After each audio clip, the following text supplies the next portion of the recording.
I thought he was helping patients. I was wrong. I got my hospice job because of Alex. We went to school together. He was a year ahead of me, confident, liked by everyone. When I finished my training, he told me they were hiring and put in a good word. I trusted him completely. Hospice work is quiet but heavy, focused on comfort. You learn to listen closely to patients, to families, to small changes. That's why I noticed something was wrong. Patients complained their pain wasn't easing. Families said their loved ones seemed more distressed than before. Charts showed medications were given exactly as ordered. We were told symptoms change near the end, that sometimes nothing works. I wanted to believe that. Then one night I walked into the medication room earlier than expected.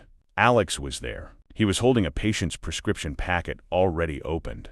We were supposed to open them only when administering. He looked up like he'd been caught stealing candy from kids, or in this case, medications from people in need. He froze.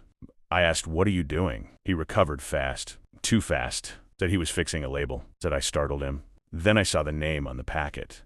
It was one of the patients who recently started complaining that he was in pain.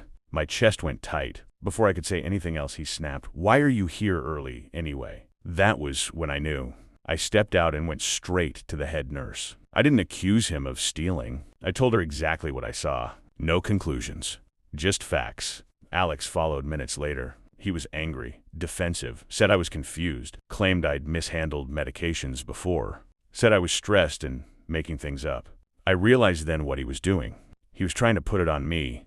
The head nurse didn't jump to conclusions. She listened to both of us separately, reviewed the chart, checked the logs. Then she did something I didn't expect. She ordered a drug screening for both of us.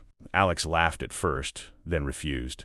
But it was mandatory as per employment contract to submit to random screening. That's when he went pale. The results came back positive. He'd been self-medicating with patient prescriptions, replacing them with look-alike substitutes to avoid immediate detection, not to harm but to feed his own habit.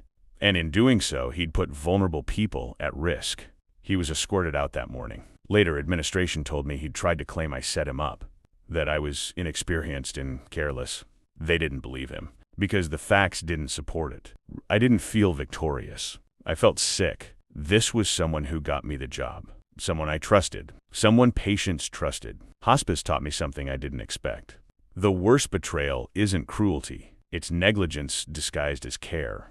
And sometimes doing the right thing means losing someone you thought you knew. So the people who can't speak for themselves are finally protected.